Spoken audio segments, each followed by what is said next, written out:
T'es-tu déjà demandé si les morts sont vraiment partis? Est-il possible que le voile séparant notre monde physique du royaume spirituel soit si terriblement fin qu'une âme en pure agonie puisse le traverser et exiger ton attention? Et si je te disais que les âmes du purgatoire peuvent interagir avec notre monde physique lorsqu'elles sont absolument désespérées? Selon les journaux surnaturels tenus par Sainte Faustine Kowalska, la réponse est un oui retentissant et glaçant, et la méthode par laquelle elles implorent d'être sauvées est bien plus proche de toi que tu ne pourrais jamais l'imaginer. Avant de découvrir ce mystère, créons un sanctuaire pour ceux qui nous ont quittés. S'il te plaît, écris Jésus, j'ai confiance en toi dans les commentaires et laisse le prénom d'un proche disparu que tu souhaites placer dans les rayons guérisseurs de sa divine miséricorde. Nous nous inquiétons tous pour ceux qui nous ont quittés. Nous avons tous des moments où nous nous tenons près de la pierre froide d'une tombe, regardant la terre, et nous fixons le lourd et assourdissant silence de l'éternité. Nous ressentons une impuissance écrasante et accablante dans notre poitrine. Nous nous posons les questions qui hantent l'humanité. Sont-ils en sécurité? Souffrent-ils? Ont-ils rejoint la chaleureuse étreinte du Père, ou attendent-ils dans le sombre vestibule purificateur du purgatoire, brûlant d'un désir inextinguible pour Dieu? Nous craignons souvent que nos prières ne soient que des mots vides jetés dans un vide indifférent. Nous craignons que nos péchés soient trop grands pour mériter d'être entendus, et qu'une fois que le souffle quitte le corps d'un être cher, nous ne pouvons plus l'aider. Nous pensons que l'histoire est terminée, mais le journal de Sainte Faustine brise cette sombre illusion. Il révèle une réalité urgente et époustouflante. L'au-delà n'est pas à des millions de kilomètres, il est parallèle au nôtre. Les morts dépendent entièrement des vivants pour payer leurs dettes spirituelles. Et parfois, la miséricorde sans limite de Dieu leur permet de frapper à nos portes, littéralement. Pour comprendre comment une âme a pu frapper physiquement à une porte en bois dans un couvent polonais dans les années 1930, nous devons d'abord comprendre le désespoir absolu et angoissant de l'endroit d'où venait cette âme. Avant que Faustine ne vive cette intrusion physique dans sa propre chambre, elle a été emmenée dans un voyage terrifiant, mais profondément beau, pour témoigner de la réalité du purgatoire. C'était une rencontre qui a changé à jamais sa vision de l'au-delà. Une nuit, son ange gardien lui est apparu. Il était un être de pure lumière radieuse, émanant une puissance immense et une obéissance absolue à Dieu. Il lui ordonna de le suivre. En un instant, les murs de son couvent s'effacèrent, et elle se retrouva transportée dans un royaume crépusculaire et brumeux, entièrement rempli d'un étrange feu purificateur. Faustine regarda autour d'elle et vit une vaste foule innombrable d'âmes. Elle souffrait, pourtant il y avait une profonde sainteté en elle. Elle priait avec ferveur, avec désespoir, mais elle réalisa avec le cœur lourd que leurs prières étaient complètement inutiles pour elle-même. Elle ne pouvait plus gagner de mérite. Leur temps pour choisir, leur temps pour agir sur terre avait expiré. Faustine regarda profondément leur visage spirituel et vit une soif qu'aucune eau terrestre ne pourrait jamais étancher. C'était une déshydratation spirituelle, une agonie creuse et brûlante, née d'un désir absolu et écrasant pour Dieu. Elle s'approcha de ces âmes et leur demanda quelle était leur plus grande souffrance. Elles lui répondirent d'une seule voix unanime et déchirante. Leur plus grand tourment était leur désir intense de Dieu. Elles avaient entrevu sa perfection. Elles avaient ressenti la chaleur de son amour absolu lors de leur jugement particulier. Et maintenant, elles étaient éloignées de son étreinte par les tâches persistantes, les dettes temporelles de leurs propres péchés passés. Mais au milieu de ce chagrin accablant, Faustine fut témoin de quelque chose qui devrait apporter des larmes de soulagement à quiconque a déjà perdu un être cher. Elle vit la bienheureuse Vierge Marie descendre dans la brume et les flammes. Les âmes du purgatoire firent appel à elle, s'adressant à elle avec une profonde révérence comme l'étoile de la mer. Et partout où la mer de la miséricorde marchait, les feux purificateurs s'inclinaient et s'écartaient. Elle leur apportait une rosée rafraîchissante, une brise spirituelle qui offrait un répit momentané à leur agonie brûlante. C'est dans ce royaume brumeux de feu et de désir que Faustine comprit un profond secret de l'économie divine. Ces âmes sont totalement et absolument impuissantes. Elles dépendent de nous, nous les vivants, qui marchons encore sur cette terre, qui avons encore la capacité de choisir, de souffrir et de prier. Nous détenons la monnaie dont elles ont si désespérément besoin pour acheter leur liberté. Nous sommes leur seule bouée de sauvetage. Cette profonde compréhension de la monnaie spirituelle nous amène à cette nuit glaçante au couvent, une nuit où le monde spirituel est entré violemment en collision avec le monde physique. C'est une histoire documentée dans le journal, une histoire de fantôme qui n'est pas censée effrayer, mais révéler jusqu'où Dieu est prêt à aller pour sauver une âme. Il était tard dans la nuit. Tout le couvent était drapé dans le lourd silence étouffant que seul un vieux bâtiment en pierre, au cœur de l'hiver, peut contenir. Faustine était épuisée. Son corps était frêle, rongé par la tuberculose qui finirait par lui coûter la vie. Et elle essayait désespérément de dormir dans son étroite et austère cellule. L'obscurité dans la pièce était absolue. Soudain, elle fut réveillée en sursaut. Un bruit fort et sec brisa le silence. Toc, toc, toc. Cela venait de sa table de nuit. Ce n'était pas le grincement subtil du bois qui travaille, ou le vent contre la vitre. C'était délibéré, rythmé et incroyablement urgent. C'était le bruit de jointurement frappant sur du bois. Puis le son s'est déplacé. La lourde porte en bois de sa cellule commença à trembler et à frapper. Quelqu'un ou quelque chose essayait désespérément d'attirer son attention. La plupart d'entre nous auraient été complètement paralysés par la terreur. Nous aurions tiré les couvertures rugueuses sur nos têtes, serré les yeux et prié pour le soleil du matin. Nous sommes conditionnés à craindre l'inconnu, à considérer toute incursion du monde spirituel dans le monde physique comme une menace. Mais Faustine possédait une sensibilité spirituelle aiguisée par des années de rencontres surnaturelles, profondes et souvent bouleversantes. Elle resta immobile dans l'obscurité, écoutant attentivement la cadence des coups. Elle sentit l'atmosphère de sa petite chambre changer. L'air devint lourd, chargé d'une présence triste et désespérée qui étouffait pratiquement l'espace autour d'elle. Elle réalisa instantanément qu'il ne s'agissait pas d'un intrus terrestre. Ce n'était pas une autre religieuse errant dans les couloirs, ni un tour de son esprit fatigué. C'était un invité invisible. Une âme du purgatoire était entrée dans sa chambre. Dieu, dans son infinie et insondable miséricorde, avait accordé à cette âme spécifique une permission rare et étonnante. L'âme fut autorisée à franchir la frontière de l'éternité, à percer le voile dense de notre réalité physique et à chercher la seule femme du couvent qui savait exactement comment obtenir sa libération. L'âme ne pouvait pas trouver le repos. Son besoin était si angoissant, son retard à franchir les portes glorieuses du ciel si profondément atroce, qu'elle a eu recours au bruit physique pour exiger son attention. Imagine un instant le désespoir pur et inimaginable requis pour qu'un esprit sans corps manipule la matière physique, pour frapper sur une table de nuit en bois, juste pour implorer une prière. Faustine n'a pas crié, elle n'a pas fui sa cellule. Elle savait exactement ce que cette transaction exigeait. Elle comprenait le désespoir de l'invité invisible. Elle s'est immédiatement assise dans l'obscurité glaciale et a commencé à prier. Elle ne s'est pas contentée d'offrir une pensée passagère. Elle a épanché son cœur en invoquant la douloureuse passion de Jésus-Christ. Elle a offert ses propres souffrances physiques, son profond épuisement, le froid même dans ses os, comme rançon spirituelle. Pour cet esprit souffrant, elle a agi comme un pont vital et nécessaire entre cette âme tourmentée et le trône de la grâce.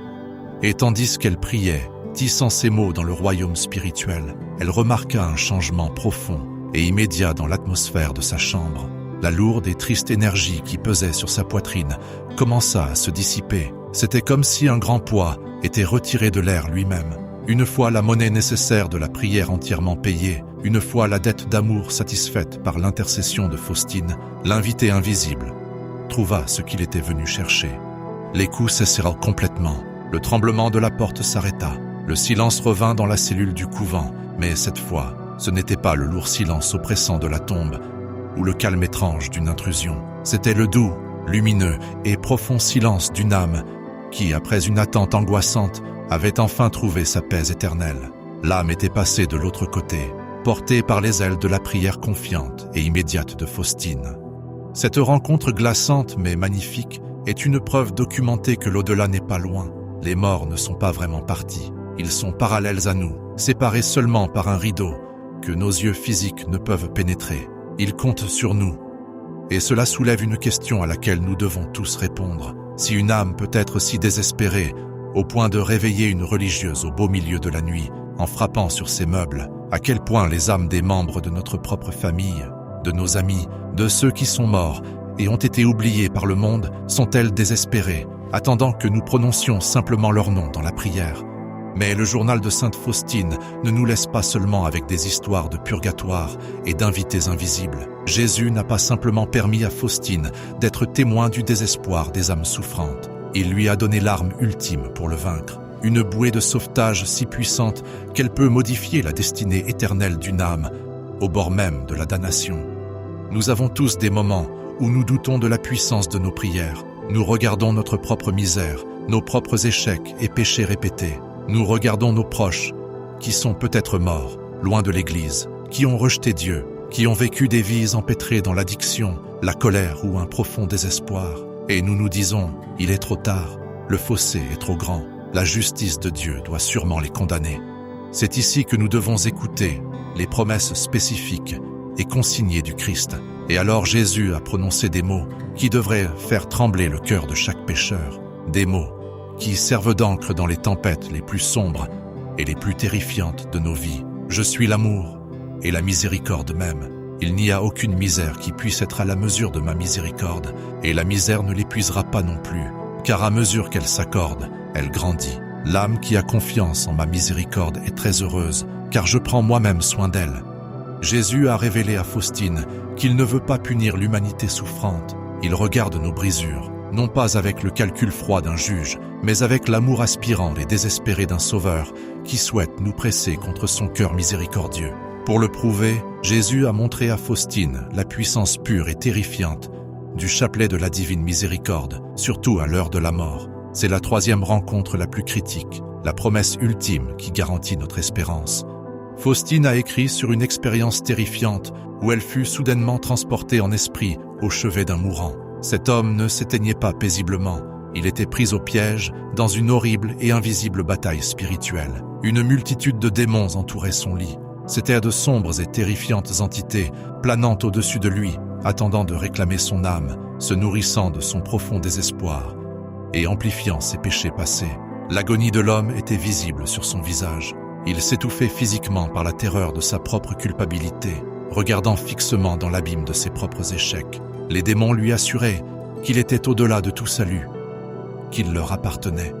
Dans ce moment de crise absolue, Jésus ordonna à Faustine de prier le chapelet de la divine miséricorde. Elle commença à réciter les mots que Jésus lui avait enseignés, des mots qui exploitaient la valeur infinie de la crucifixion. « Père éternel, je t'offre le corps et le sang, l'âme et la divinité de ton Fils très aimé, notre Seigneur Jésus-Christ, en réparation de nos péchés et de ceux du monde entier. Par sa douloureuse passion, sois miséricordieux pour nous et pour le monde entier. » Alors que ces mots quittèrent ses lèvres, l'atmosphère dans la chambre du mourant a violemment basculé. Les démons, auparavant si arrogants et confiants dans leur victoire, commencèrent à paniquer. Ils ne pouvaient pas résister à l'invocation des plaies sanglantes du Christ. Ils hurlèrent et se dispersèrent, comme des ombres, fuyant violemment une aube aveuglante. Ils étaient complètement impuissants face à l'océan de miséricorde qui se déversait à travers une seule prière confiante. Alors que Faustine continuait de prier, elle vit une magnifique transformation. Le visage du mourant, auparavant contorsionné par la pure terreur, se détendit entièrement.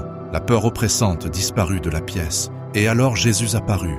Il n'est pas apparu comme le juge majestueux et sévère de l'univers, exigeant des comptes sur les péchés de l'homme. Il est apparu exactement comme il est sur l'image de la divine miséricorde, comme le sauveur miséricordieux, s'avançant vers le mourant. Elle vit des rayons de lumière rouge et pâle, représentant le sang et l'eau, qui ont jailli de son cœur percé sur la croix, explosé de sa poitrine. Ces rayons ont enveloppé l'homme mourant dans un océan de grâce protectrice. Abrité à l'intérieur de ces rayons, baigné dans l'amour débordant et immérité de Dieu, l'homme a rendu son dernier souffle. Il est mort entièrement en paix, sauvé à la toute dernière seconde possible des mâchoires de l'enfer. À la suite de cette vision, Jésus a fait une promesse incassable et documentée spécifique à Faustine concernant cette prière précise. Il lui dit « Écris que lorsqu'on récite ce chapelet en présence des mourants, je me tiendrai entre mon Père et le mourant, non pas comme le juste juge, mais comme le sauveur miséricordieux. » C'est l'ultime mission de sauvetage, c'est la garantie qui t'est donnée par les lèvres du Christ lui-même. Cela signifie que même si une âme a rejeté Dieu toute sa vie, même si elle a passé des décennies à fuir dans les recoins les plus sombres, et les plus isolés du péché. Même si son dernier souffle est secoué par la peur, si cette prière est offerte pour elle avec confiance, l'océan de miséricorde noie son iniquité. Jésus lui-même agit comme leur bouclier contre la parfaite justice de Dieu le Père. Il dit « Regarde mes plaies, Père, et épargne cette âme ». Alors, qu'est-ce que cela signifie pour toi aujourd'hui, en ce moment même? Cela signifie que tu n'es pas seulement un observateur passif dans cette vie, tu es un participant actif et désespérément nécessaire au salut des âmes. Le journal de Sainte Faustine n'est pas simplement un livre historique de pensées pieuses ou de visions intéressantes, c'est un plan de bataille, c'est un registre documenté de la poursuite urgente et implacable de Dieu pour chaque cœur humain, et il te demande de rejoindre le combat.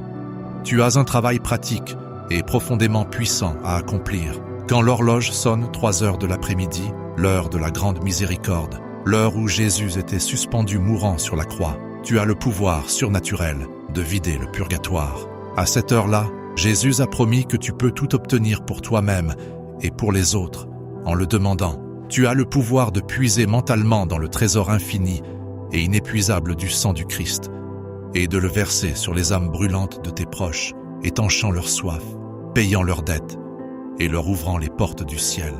Et ce n'est pas seulement le chapelet qui détient ce pouvoir. Chaque petite souffrance apparemment insignifiante que tu endures dans ta vie quotidienne peut devenir une bouée de sauvetage pour un invité invisible. Un mal de tête soudain, une vive déception au travail, un profond moment de solitude, la douleur physique de l'épuisement. Si tu ne gaspilles pas ces moments en te plaignant, mais qu'au contraire, tu les offres discrètement avec un simple acte de confiance, en disant « Jésus, j'offre cela pour les âmes du purgatoire » ou « Jésus, j'offre cela pour le membre de ma famille mourant », tu fabriques de l'or spirituel pur. Tu paies la rançon pour des âmes que tu n'as même jamais rencontrées, des âmes qui t'accueilleront un jour aux portes du paradis avec des larmes de gratitude. L'invité invisible qui a réveillé Sainte Faustine au milieu de la nuit n'est pas venu pour lui faire peur. Cette âme est venue pour nous donner à tous une leçon. Les âmes du purgatoire t'attendent, elles t'implorent. Ne laisse pas le silence banal et quotidien du monde physique te tromper en te faisant croire que le monde spirituel est calme. Le monde spirituel rugit, le voile est fin comme du papier. Nous avons tous des moments de doute terrifiants. Nous nous demandons si nous en avons fait assez, si nos proches sont en sécurité, si nos propres péchés nous ont disqualifiés de la grâce de Dieu. Mais les coups sur la table de nuit de Faustine, la fuite des démons du lit du mourant, les rayons de lumière explosant du cœur de Jésus, ce ne sont pas des contes de fées. Ce sont les témoignages documentés d'un Dieu qui refuse de nous perdre. Ils prouvent qu'il n'est jamais trop tard, tant qu'il y a du souffle dans nos poumons. Et tant que nous pouvons prononcer une prière pour ceux qui ont perdu leur souffle, la victoire de la miséricorde est toujours possible. Tu tiens la bouée de sauvetage, enveloppe-toi, ta famille et tes proches disparus dans les rayons de sa divine miséricorde. Aie profondément confiance en la promesse qu'il nous a faite par l'intermédiaire de Sainte Faustine. N'aie pas peur du jugement et ne laisse pas le chagrin pour les disparus écraser ton esprit. Souviens-toi de l'invité invisible. Souviens-toi que la distance apparemment insurmontable entre le ciel et la terre, entre les vivants et les morts, est comblée sans effort par un seul soupir confiant de prière. Repose-toi ce soir dans la confiance absolue et inébranlable de l'amour implacable de Dieu, car comme Jésus lui-même l'a promis, celui qui a confiance en ma miséricorde ne périra pas, car toutes ses affaires sont les miennes.